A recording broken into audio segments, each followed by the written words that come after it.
One of the things that Chris said in an email that I addressed is this idea about the meaning and value of a life. Meaning and value are things that we imbue, characteristics that we imbue upon objects, including ourselves.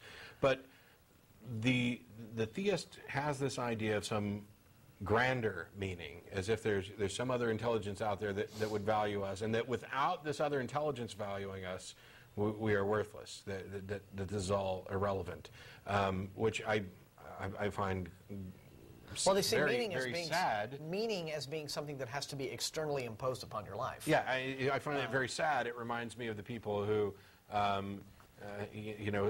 psychologist might evaluate somebody who's in that position in a relationship as having dependency issues or validation issues where they can't do anything unless there's some approving figure to do this. But what Chris said, which kind of got my dander up, was that his view is that this life, this existence that we have, is all ultimately meaningless, even in his view. That the pain here is temporary, and that at some point you're going to graduate from this existence and go on to a better existence or whatever else, and what you suffered here will really become negligible and irrelevant.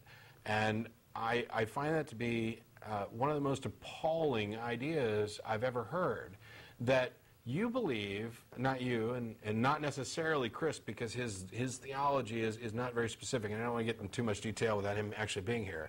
But there are people who believe that there's this God thing that created your soul thing, and then stuck it here in this meat sack machine thing for a period of X number of years to judge whether or not it's worthy to go on to what next phase of its existence. Yeah.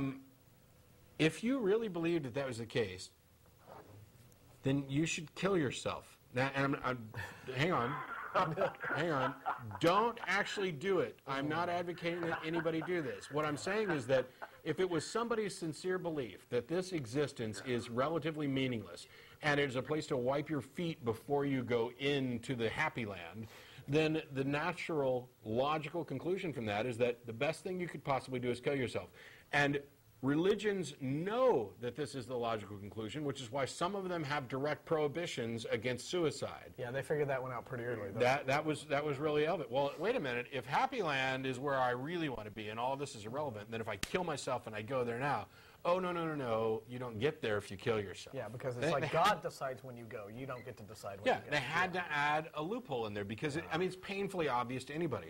So for these people who've made up their own theology, who have these ideas that don't, where their doctrine or their beliefs don't include a prescription against suicide, I think it's painfully obvious that they actually do not believe what they claim to believe. They just hope that it's true. They just hope that there's something more than this.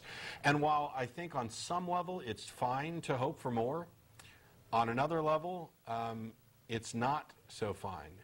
Because every minute that you spend hoping for something more is this minute that you're not spending appreciating what you do have, the one and only life you know you're going to get. Yeah, no, I agree with you there. I mean, I know I spoke earlier.